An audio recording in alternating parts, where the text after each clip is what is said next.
Bueno, mis hermanos, ha llegado el momento de estudiar esta palabra. Eh, el miércoles pasado dije lo voy a hacer breve y parece que estuve otra vez otros 30 minutos. Me es difícil controlar ese tiempo. Una congregación hermana me pidió un mensaje, pero me dijeron, pastor, de 18 a 20 minutos. La verdad es que entre 18 y 20 minutos para uno puede ser muy breve el tiempo para decir algo. Pero cuando estamos en Dios, debemos tener la capacidad de sintetizar, de decir lo importante y permitir principalmente que el Espíritu Santo hable a nuestro corazón para que diga la verdad que Él quiere clavar en nuestro corazón, poner en nuestro corazón y de alguna manera sellar nuestras vidas en su palabra, en su verdad. Muy bien. El texto que leímos entero corresponde a la lección del miércoles pasado y de hoy día miércoles. Son hartos versículos, va desde el capítulo 2, verso 8, hasta el capítulo 3, verso 4. Lo interesante es que creo yo que tenemos 5 partes importantes en este trozo de versículos bíblicos. Recordemos, mis hermanos, que este texto o este grupo de versos fue titulado Plenitud de vida en Cristo. Muy importante el título. Y nosotros dividimos estos versículos en 5 partes importantes, 3 de las cuales vimos la semana pasada. Solamente voy a recordar el título de ellas. El primer tema que se dio en este texto era del verso 8 al verso 10, donde Pablo hace el esfuerzo de recalcar, remarcar que debemos estar en Cristo. Él es todo para nosotros y nuestra vida debe estar en Él, no en ninguna otra cosa. Y recuerden que luchaba contra las filosofías imperantes en ese lugar. El segundo gran tema estaba entre los versos 11 y 12 y hablaba de la circuncisión de la carne. Y aquí también es un tema importante porque homologa o hace iguales a judíos y no judíos, gentiles. ¿Por qué? Porque la circuncisión hacía una diferencia entre ellos. Y Pablo claramente dice que todo aquel que cree en Cristo es circuncidado de su carne pecaminosa o de su pecado. Por lo tanto, la circuncisión es espiritual, no es física, independiente de que la practiquen algunas naciones como Israel. Sin embargo, para los creyentes, la circuncisión es que el Señor nos ha sacado de la carne pecaminosa y la ha crucificado para que nosotros tengamos nueva vida en Cristo. El tercer gran tema estaba entre los versos 13 y 15. Muy lindos estos versículos porque hablaba de que había un decreto en contra nuestra y este decreto era exactamente nuestra condenación a causa de nuestro pecado y que no nos dejaba libre, nos tenía cautivos. Pero en la cruz del Calvario el Señor Jesús venció, pudo exponer, pudo clavar en esa cruz todos los decretos que obraban en nuestra contra y venció contra todas potestades, contra todas huestes del enemigo para darnos la victoria en la cruz del Calvario.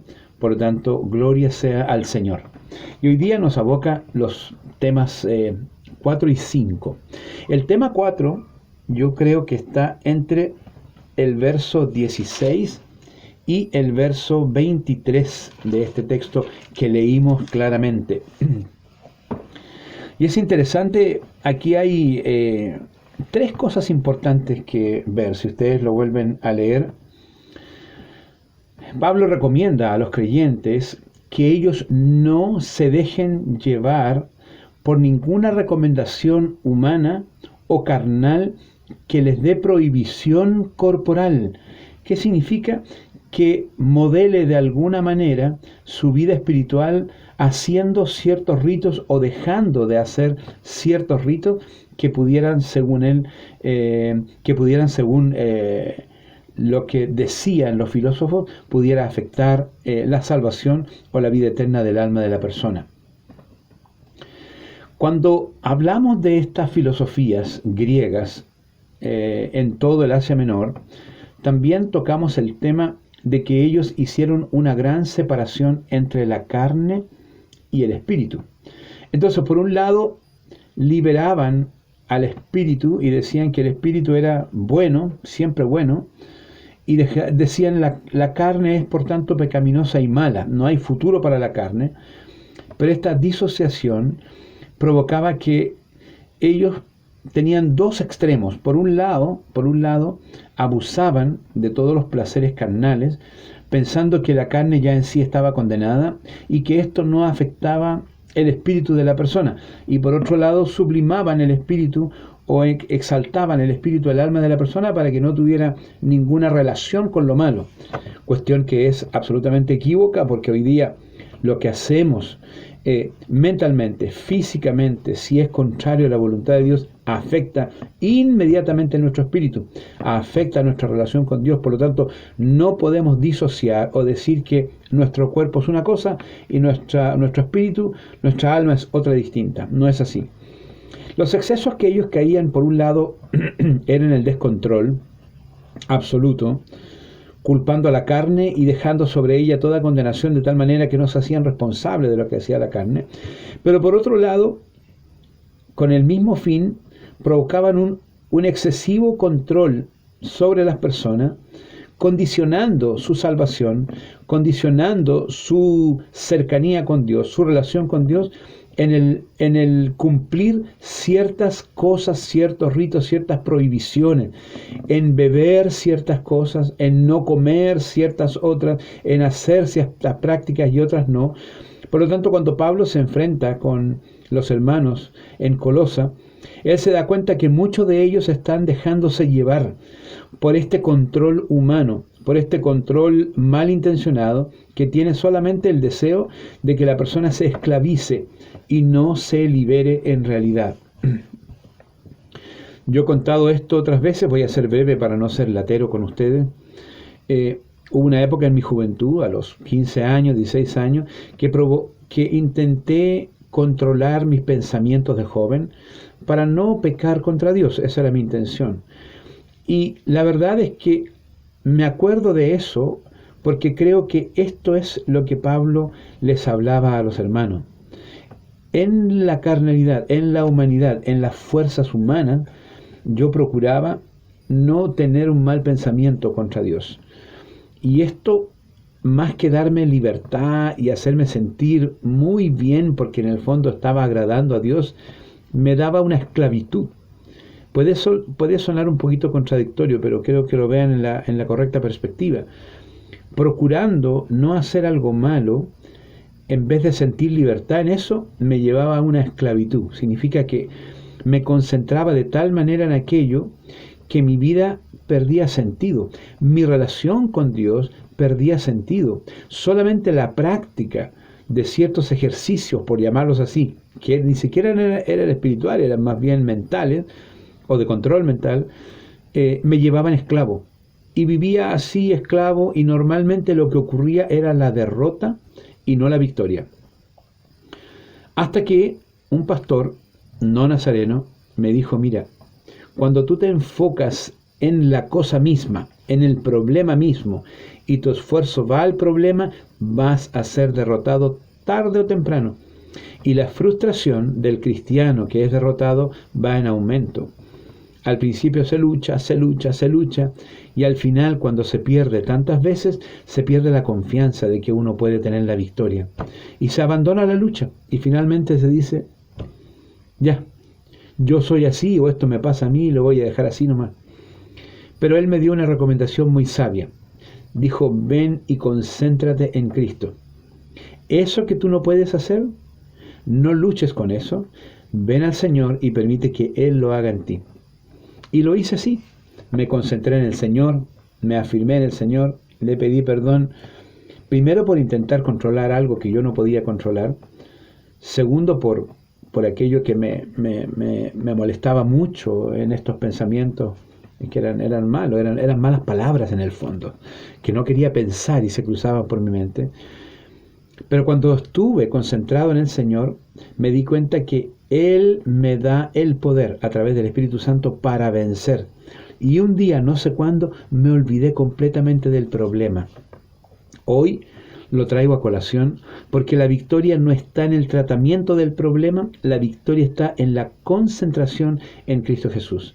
Entonces Pablo les hablaba aquí a los hermanos y les estaba diciendo que nadie os impida beber, comer algo, disfrutar algo, porque el centro no está en el cumplimiento de una tradición, en el cumplimiento de un ejercicio físico o mental, en el sometimiento de la carne, sino que la gran bendición para el cristiano o la gran ganancia del cristiano está en la presencia de Dios.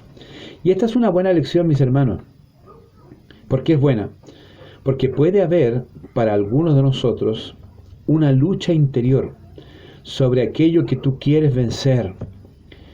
Sea flojera, sea desidia, sea pocas ganas de orar, pocas ganas de leer, sea una vida liviana de vivir al Señor, sea que veamos o escuchemos música mundana, cualquier cosa que pueda estar afectando, la tentación, incluso movida por el enemigo, va a ser lucha por tus fuerzas contra eso.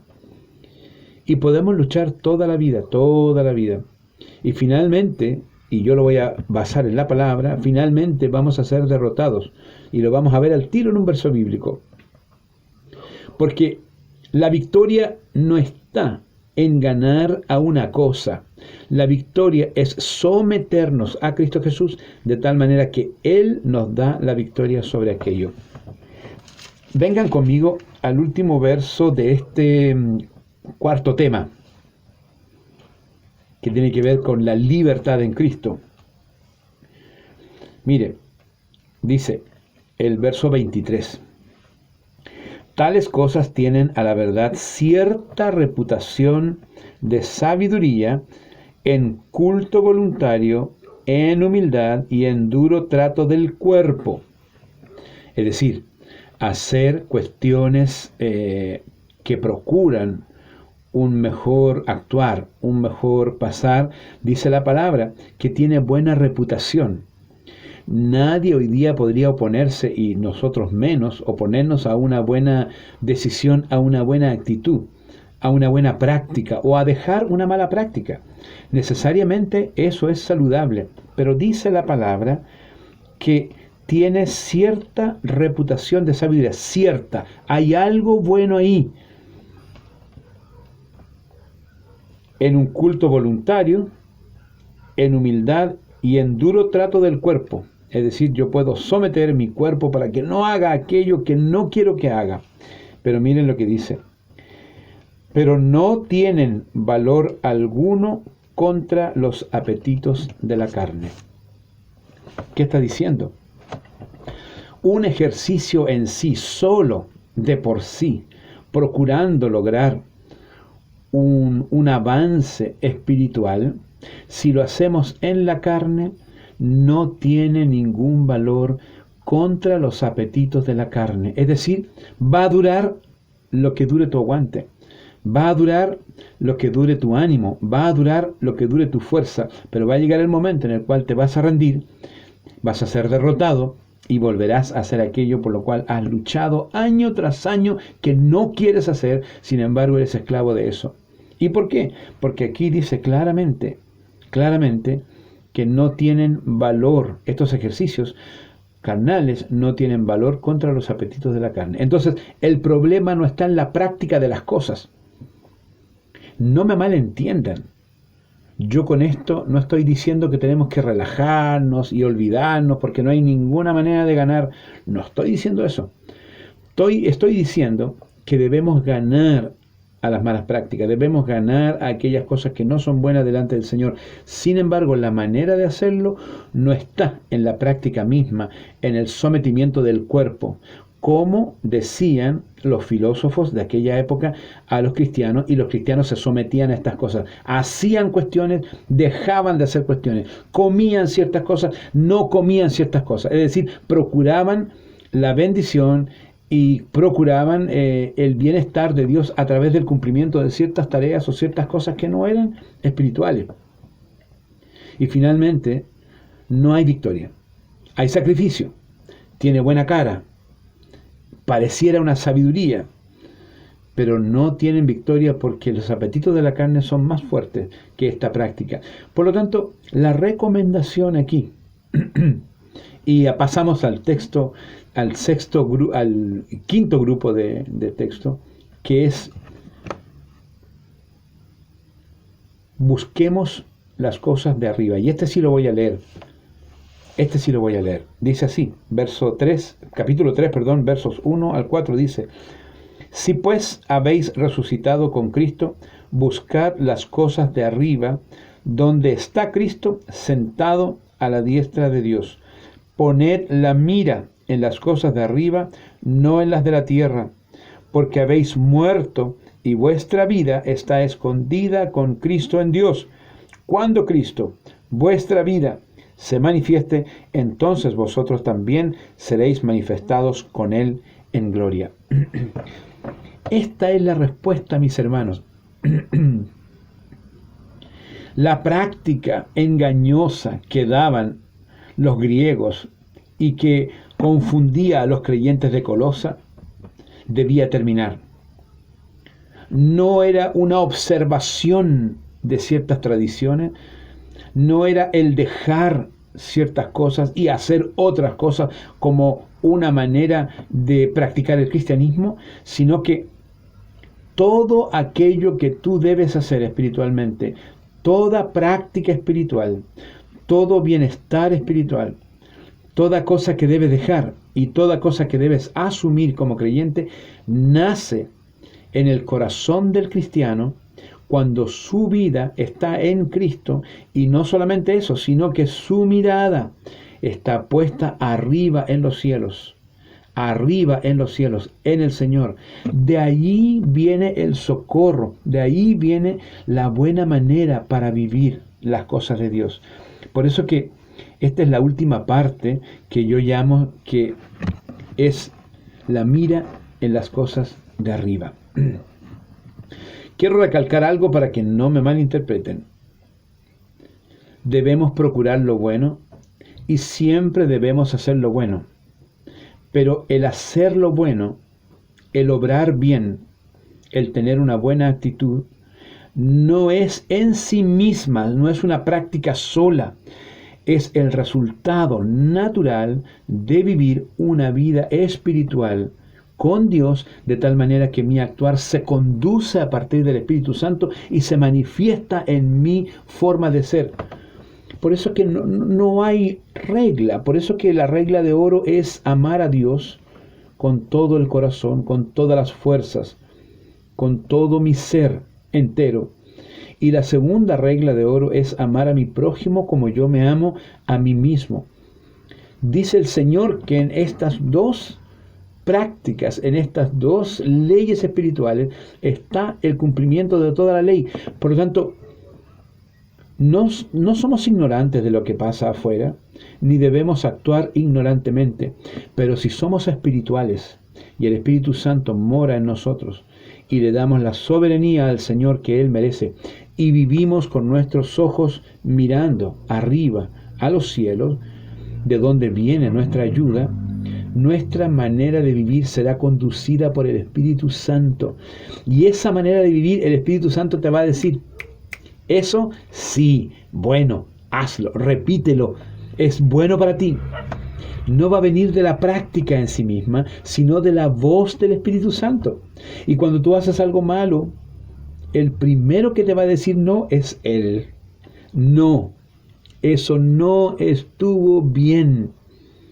el esconderte de un hermano en la iglesia porque no querías verlo, el Espíritu Santo debe decirte, eso está mal. Eso no es bueno para ti, no es bueno para el hermano, no es bueno para la iglesia, no es bueno para nadie. Ora, arrepiéntete y acércate al hermano. Debiera decirlo. Yo creo, mis hermanos, que ustedes, igual que yo, vivimos siempre amonestados por el Espíritu Santo. Y gloria a Dios por eso. Imagínense que no escucháramos su voz. Imagínense que usted vive y diga, yo no oigo ni para bien ni para mal. Está mal. Está mal porque tenemos que oír esta voz permanente de Dios que nos está conduciendo siempre a las verdades del Señor. Y así terminamos, mis hermanos, esta parte de estos textos bíblicos con una gran recomendación. Es decir, no te conduzcas por un quehacer de cosas o dejar de hacer otras cosas en sí misma, sino que por el contrario, pon tu vida en el Señor y permite que Él produzca las prácticas en ti a partir del Espíritu. Las prácticas solas se abandonan.